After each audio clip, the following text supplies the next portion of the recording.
I like the background of that kitchen, Randy. Hi, this is Pat Miller, Gabby Gourmet, and we are here for the July 3rd edition of the Gabb. And this is episode, I don't know, 8, 9, 10, but I decided I can't say the names of the episodes anymore because I can't remember which one it is. So we won't do that. Oscar, introduce yourself because you were discussing Randy's kitchen. Yes, no, I was saying I like Randy's Kitchen a lot. I'm Oscar Venegas. I'm the general manager at Shells and Sauce. Which is where? In Congress Park, 2600 East 12th Avenue, by the Botanical Gardens. Right. And is an Italian restaurant, Yes, obviously. an Italian bistro restaurant. We've been here for 13 years. Really? 13 already? Oh. Going on 13. We're on 12 right now. On time. I've been going there for that many years, I must say. Absolutely. Lots of changes. Randy, introduce yourself. My name is Randy Layman. I'm the managing partner here at Chook Charcoal Chicken, and we've got 2 locations. Our original shop's down on South Pearl Street, about 2 blocks north of Sushi Den, and then I'm right now at our 8th Avenue location over here in kind of Hilltop, Mayfair area on East 8th Avenue and Birch. And we're a little charcoal-fired rotisserie chicken shop. Okay, what am I seeing in the background? Because it is fabulous. This is our one of our big walls that we have. We're inspired by Australian charcoal rotisserie shops. It's a lot of chuzz in there. And through all the alleys in Melbourne, they have there's lots of like really cool street art and graffiti and wheat paste. And so we did 2 big installations, one in each store of that same style of artwork. So that's what this is. I hate to say it, I have noticed it, but never this well. I guess I'm too busy eating and drinking when I get in there. But, it looks fun. It brings life. Oh, yeah. Well, the whole place is lively. And you're both very different in style. Randy, I see your face. So explain Chook Chicken. It's pretty fun, really simple food. So Chef Alex Seidel that owns Fruition Restaurant and Mercantile Dining and Provision, he's my partner, chef partner here at the restaurant. And Adam Schlegel was our brainchild, wizard of this concept. But really simple, charcoal cooked chicken, cooked on a rotisserie, charcoal cooked veggies, comfort food, mac and cheese, mashed potatoes, potato wedges, lots of really good salads, really fresh. But scratch kitchen, all made fast. So quick, casual, but really approachable and family friendly as well. But we do walk up to a counter, pick what you want and order. And at I'm sorry? No, you're good. You're right. No, and at this location on 8th, you actually have a bar area. We do, yeah, which is now serving as a really good pickup spot for takeaway. But eventually in the future, people will be able to come back and have a cocktail and hang out. But yeah. And now they're closing bars for the weekend. So anyway. Crazy. Yes. Shells and Sauce. Give us a brief description, and then we'll go into the quarantine and all that too. So we're a neighborhood restaurant. We make everything scratch kitchen. Also, everything's made to order. All entrees are made to order. We have gluten-free pizzas, ravioli, pastas. We don't have a freezer, so tiny little freezer. So I mix everything daily. Once we run out of something, we're out for the day and make it fresh for the following day. We do pick up as well. My bartenders were saying yesterday that they miss being bartenders because they are making some drinks, but they're like, we're more of the to-go person right now because the sales, half of our sales are still being to-go sales. Are they letting, I always sit at the bar at Shells and Sauce, but are they letting anyone sit at the bar now? No, ma'am, I'm not. I removed all the bar chairs. Oh, okay. I removed all the bar chairs just to keep everybody safe. Because, yeah, the way I've been told is if you have 2 people or 3, Randy, you jumping, both of you, that the next group has to be 6, 8 feet down. Well, so what's the point of sitting at the bar? It's like sitting by yourself anyway. Oh, yeah, absolutely. No, I replaced it with 2 tables, and I removed all the tables out of the restaurant that you can't sit at to make it really spacious, and everything's just in storage now, and people have been really nice. Good. What did you do, Randy? Well, our bar, no bar seats. So we had some small, like little kind of cocktail tables in that area as well. Yeah. We just don't have any seating over there. So we've got a separate entrance for people to come pick up their takeaway, and then another entrance for people that are going to dine in. And then our dining room, we got rid of over half of our tables and had to space everything out by 6 feet. So, and we have to tell people where they're going to go, and we always cleaned up after everyone, but it's a little different, very spaced A out. little different. True, very true. And both of you do have a patio, but there's only so many people you can put on a patio too. Oh yeah, absolutely. Very true. So, with all this going on, I mean, what is change? Tell me, both of you, like your wait staff, how are they handling it? I keep hearing it's very hard to get help, that people don't want to come back to work, and that are people behaving, because I have heard so many stories on both sides that some guests are great. Can you hear the ice cream man in the background? I'll take one. If you get one, I'll take one too. That's Cheeseman Park, sorry. And that some people are just rude. So you want to start, Randy? It's overall, everyone from guests have been they're excited to be out. They want to go dine. So I feel like they're wearing their masks. They're coming in. They're waiting in line. They're very cautious. There are some people that maybe don't take it quite as seriously, or they're more scared, so they just kind of don't know how to act when they come out. We've been really lucky, and we were never a full service restaurant, so it was always counter service, which made it a little bit easier for us as well. I think the transition from full service to working in the pandemic has got to be much, much more challenging. We were better prepared with a lot of takeaway and with counter service and quick service. Because you always did that. Yeah, because that's what we always did. So it was a little bit smoother for us, and we feel very fortunate for that. But Wow. some people still some guests, every once in a while, if you feel like you're talking to somebody who just landed from Mars, and it's like, have you watched the news? Have you seen what's going on? It's been a half of a year now. Like, come on. That's true. That's true. It's very interesting. Oh yeah. And it's somewhat sad. And with you, Oscar, you had to totally shut down and redo what you do. Oh, yeah. You didn't have takeaway to start with. I mean, you did. But. Yeah, we started doing takeaway. We had to do takeaway was nice. Staff right now, luckily we've had the same staff for a really long time. Like almost of my staff has been here a minimum of 5 years. So I just had 2 staff members that didn't come back that had children, babies. So I totally get it, understand it. Guests have been very generous with tips. Luckily, being in the neighborhood, we see the people almost on the daily, and it's just affordable to come and eat here.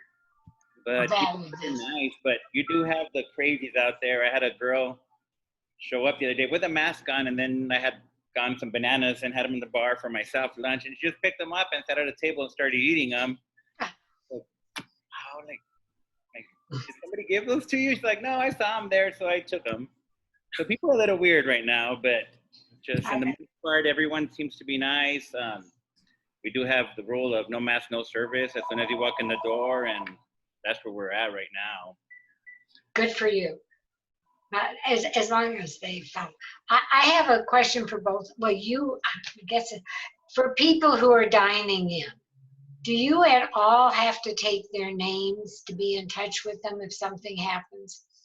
I do. I take everybody's name. If they don't have a reservation, if they're a walk-in, I do take their name and their phone number. And people have been really nice about it. At the beginning, they're just like, well, why? And why are you doing it? I'm like, in case there's an outbreak, we need to be able to contact you. And for the most part, everybody makes a reservation, but for the few that don't, we do take all their information down. And I imagine you have a different policy, Randy. Yeah, it's very nice because a lot of almost 90% of our takeaway orders are all ordered online, so we have everybody's contact information, which is really good, and we don't do reservations. So we'll grab names through credit cards if we do, but because it's such a fast casual system, we don't. And because there's not a lot of FaceTime interaction with the server being at tables and being table side. Yeah, you have an advantage there. Yeah, it's a little bit different. And you do great catering, I might add. We do, and people are starting to order catering again, which is good. For 3? For what? For 3? For 3, actually, we've done a couple of small ones, but a few for 10, one for 25. So people that are like having celebrations at home. So we've got one catering order for tomorrow already set up. But it's, yeah, people are starting to gather at home with their families and have a little bit more people over. Well, our annual HOA summer party is certainly not on this year. But they still said, could we have it from their last year for this year? I said, sure, who's going to come, you know? And it's interesting because at Chook Chicken, actually, the only protein, except for cheeses and such, is chicken. That's it. Yeah, that's it. So, I mean, that's all we do is chicken. Tons. We actually have a lot of really great vegetarian and vegan options. But yeah, it's just chicken, which is kind of nice. I mean, I've always teased you and said, what'd you do with the eggs? we make aioli with the eggs. That's all we do with the eggs. I don't know. I like the eggs too. But I mean, you basically charcoal grill how many chickens a day? I don't know. You know, it's around about like 75 to 100 chickens a day. Huh? A lot of chickens. Yeah. Okay. A lot of chicken and a lot of charcoal. So I was on the rotisserie. I'm on the rotisserie cooking today, and my chef Aaron just told me before I came to sit down, I had big charcoal black eyes from grilling. He's like, you might want to go wash your face before you go talk to Gabby, because. Oh, that would have been fun. We could have thought you were some great sports athlete, you know, the football players with all the match or something. Yeah, it would have been perfect. And I know you make tons of veggies and salads, and you've partnered with Keegan Gerhardt for some of the desserts and such. Yeah, Chef Alex and Chef Keegan Gerhardt have Food Mill, which is their bakery. So they make all of our pastries for us, our cookies of the day, our lamington, which is this little Australian treat. It's 2 layers of yellow cake with raspberry, chocolate, and coconut. Really, really good. They bake all of our dinner rolls, the rolls for the chicken salad sandwich. Pretty much all of our bread comes from Food Mill also. And did you mention? Yes, it is. Yeah, on my way. You want to be on my favorite, well, I shouldn't say that, but I do. My favorite thing is the avocado chicken sandwich. Just love it. But there's nothing I don't like. And their cocktails to go. Somebody got me addicted to take away the wine. You're laughing, aren't you? I wonder who that was. I wonder who did that. I don't know, but I got in trouble when after I finished one, it said this drink is for 2 people. Didn't really fine print on the bottom. But I didn't see it. I thought, that's a generous pour. Even after ice cubes, huh? Yeah, even after ice cubes. There's a punch to them. There's a little bit of a kick. Oh, there was a lot. Are you guys doing a lot of takeaway drinks, Oscar? Just a lot of bottles of wine. Yeah. A lot of bottles of wine. We're doing $20 bottles to go, like our happy hour wines to go, and people have been, so most of the to-go orders, bottle. It just makes it easier. So we're running really skeleton crew as well, so if we were to do all our cocktails to go, it would be really tight, but yeah, we're just doing a lot of bottles of wine for now. And both of you, I believe they extended the license, and you're allowed to continue with delivery of that too. Yeah, hopefully for a long, long time, even more than a year. Guests seem to love it. It's nice to be able to keep people like from having to go to the liquor store or the grocery store if they don't have to. Ta-da! One shop stop. Same here. When I go out pick up food, I always get a drink to go to. It's like, yeah. Well, I don't go to the liquor store, and I don't make. Well, I drink. That's not fair. But I also don't make my own cocktails. You know, I don't think I do a very good job, but I also am not a very good cook anymore either. We haven't talked about the menu a lot at Shells and Sauce, and you're not doing brunch again, right? We're not doing brunch for a while, Gabby. We're going to hold off from brunch, and we're just doing dinner service every day from 3. We cut our hours down. We're closing at 8:30 on the weekends and 7:30 on the weekdays. Oh, good for you. Yeah, just to keep everybody tight for the most part. Like I said, most of our customers are in the neighborhood, so everyone goes out to eat early anyways. Well, you spoke of pastas, which you do a fabulous job on. And I mean, I hate to go into the ones that are my favorite, but I think your bolognese is incredible. And the new Genoa one. Huh? It's my favorite. Chef made it at a special one time because my chef isn't a big fan of pesto. And he's like, okay, he's like, let me try it. And George and Chef made it, the owner, and Chef loved it. He's like, I finished the whole dish, and he made me one. And I'm like, this is going on the menu. And it just started. He's like, pick a name. I'm like, all right, pesto. Pesto originated in Genoa. So I'm like, there we go, the Genoa. Well, I like it a lot, but I don't think you've told, well, your chicken parm and your eggplant parm are fabulous. But for people who really don't want pasta, like often I don't get pasta. Your salads are great. And one of my very picky friends said, oh, you have to try their crab cakes. Well, in 13 years, I had never tried the crab cakes. I get salmon there, I get chicken there. The crab cakes are marvelous and probably a fourth the price of when I go to a high-end steakhouse or something, and just as good. So, you know, people don't forget those things either. Oh, no. Thank you, Gabby. Thank you. If somebody happens to get to watch this today or tomorrow, I mean, it'll be up. But for people who are watching, Randy, are you going to be open for the 4th of July? We are. Yeah. Regular hours, 11 a.m. to 8 p.m. at both stores. And then you'll continue over the weekend open. Yep, we'll be open on Sunday. We are going to be closed on Monday, July 6th at both stores, just to give our staff a day to relax and kind of take a little breather. We've been open every single day since quarantine's hit, so oh God, I'll be sleeping in on Monday. Hopefully the rest of the team sleeps in on Monday. You're not going to watch Hamilton? What's that? Hamilton's on TV. You're not going to watch Hamilton? Oh, I'll wake up for that. I'm just maybe if I can sleep until 8 a.m., I'll be happy. Oh, that would be. That would be all right. I would think I was gone forever at that. Oscar, you're closing though. Yes, ma'am, we're closing. We're excited too. It's the first time that we're closing since the quarantine started as well. I'm excited for 2 days off in a row. Yeah, buddy. I'm really looking forward to that. We normally close on Mondays anyways, but this time we're going to be closed. And we're always closed the 4th of July and the Monday. Being in the neighborhood, nobody's here normally. So we are going to close Saturday, Sunday, and Monday. Good for you. We're very, very excited. I could understand that with both of you. Right? And in speaking to both of you, what have we missed talking about? You both do delivery, you do pickup. Yes, do either of you do delivery as well?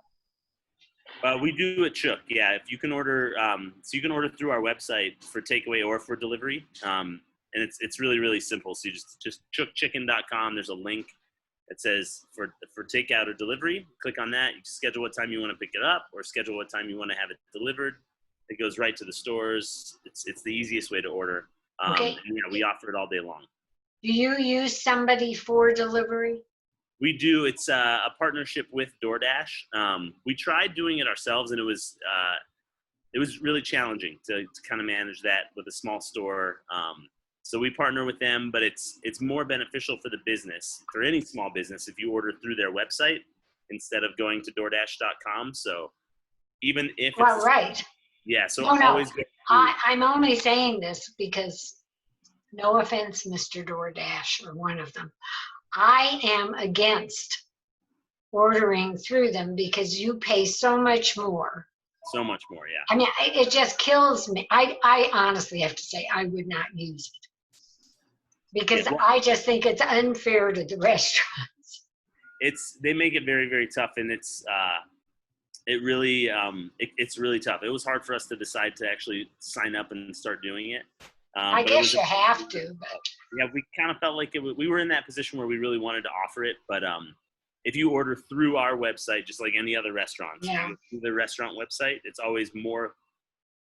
It's more affordable for restaurants if you go through their direct website than through DoorDash.com or Grubhub.com. So. Yeah, because I don't do it. It just it's against my religion, I guess.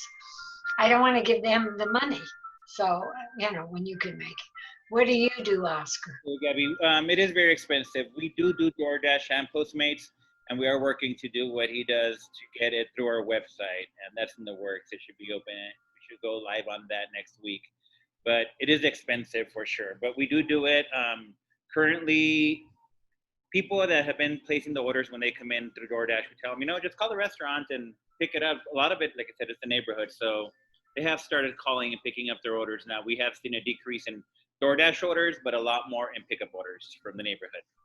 And also, get out of your house. Go get yeah. Please let me out of here. And not to go to the ice cream truck, who must be doing poorly because he hasn't left. He's waiting for a customer or two. But actually, your delivery, Chook's delivery or pickup is probably the same. You still do a lot of it. But Oscar, with Dine In again, are people still doing a lot of delivery pickup? Yes, ma'am. The sales have stayed about the same from pickup from when we're not closed. Now that people are just coming in for dining in, we're still getting about 25% we're doing dine-in. Now we're still doing about 75% of our sales are in. Because unfortunately, a lot of people like me are not dining on a patio would be more acceptable to me than dining in, even though I know the restaurants, I don't have a quarrel with any of them, especially you all. It's the people, not your servers, it's the people who come in. So, I mean, look, this is one big mess. It's got to get better. It says in small print. So, I don't know. Is there anything before we close, because we have a couple of minutes, that we haven't talked about for both of you, or what you would like to talk about? Randy, do you think it's better to stop dining and shut down the restaurants and just do to-goes for a while until? That's a good question. We've been having that conversation this last week, especially with bars and nightclubs going back to dark. They're closed. Yeah. And it's a tough one. Because we've spaced everything out, and because we've got some room, we've decided to kind of keep going with it for a little while and kind of play it by ear. But I mean, we really just want to see this thing end. And so whatever kind of work we got to put into it, we're going to put into it. So, yeah, it's tough. That's a really hard question to answer. I'm sure it's you guys a really good question, though. Too. I haven't asked that to anybody else yet. I was waiting for that one, Gabby. I thought you were going to ask me that. I didn't know, so tell me. Let me see what she thinks. But it's hard. We're in the same boat. We're doing our best, and we're just crossing our fingers. It ends hopefully soon, especially here in Colorado. But and I mean, it's probably just like you, Oscar. Like we really want to make sure that our team stays safe. And like they've been here grinding for the last 4.5 months, just working their butts off during this, and it would be really sad if somebody got sick, and that's the last thing we want to do. So we feel like all the efforts with sanitization and spacing out have been really good with that. But if we get one stranger from Mars, any restaurant in Denver, or anywhere, it's scary to think about. It's really scary. That's my concern, because I've heard of a few high-end whatever restaurants that have had this happen since they have dine-in. That somebody has gotten sick, and at that point, I don't think it's a bad idea, Oscar. It's just that I know if I started, I would feel bad that I took it away again. But they're going to eventually decide whether they're going to if they've taken the bars away.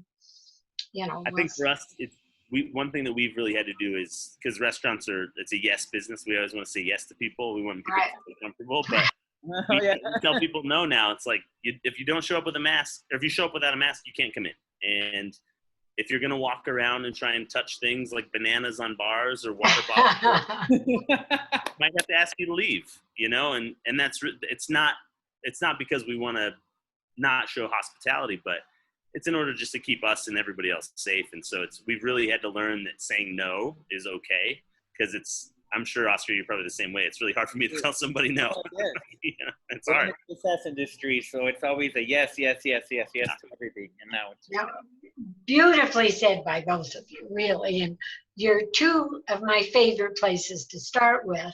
Love what you do and love everything about it. In both cases, not just, well, I give, Randy, I see your face. Give your hours, blah, blah, blah, blah, blah, phone number, all that good Got it. stuff. So 11 a.m. to 8 p.m., 7 days a week. The easiest way to find us is just chookchicken.com, CHOOK chicken.com. We've got 2 different locations with 2 different phone numbers, so just go to our website. It's the easiest way to find it. And then you can order online there. The menu's listed. All that's listed. But yeah. Okay. Oscar? We're at Shelvin Sauce. It's at 2600 East 12th Avenue, 2 blocks east of the Botanical Gardens. We're closed on Mondays, and we're normally open Tuesday through Sunday. On the weekends, we're open from 3 to 8:30, and then the weekdays we're open from 3 to 7:30. Phone number? 303. No, yeah, 2091. 303. I know your phone number, so don't do that. And both of you, honestly, you're the best. Love you both dearly, and it's been fun talking to you. Have a great 4th. We'll miss you. You get a great day off. You get 2 days off. Randy gets 1, and I get to walk in the park. But to all of you listening, thank you too. Have a safe holiday. Just be well. Wear your mask. Have a great week. See you next week. Thank you. This is Gabby. Thank you. Goodbye.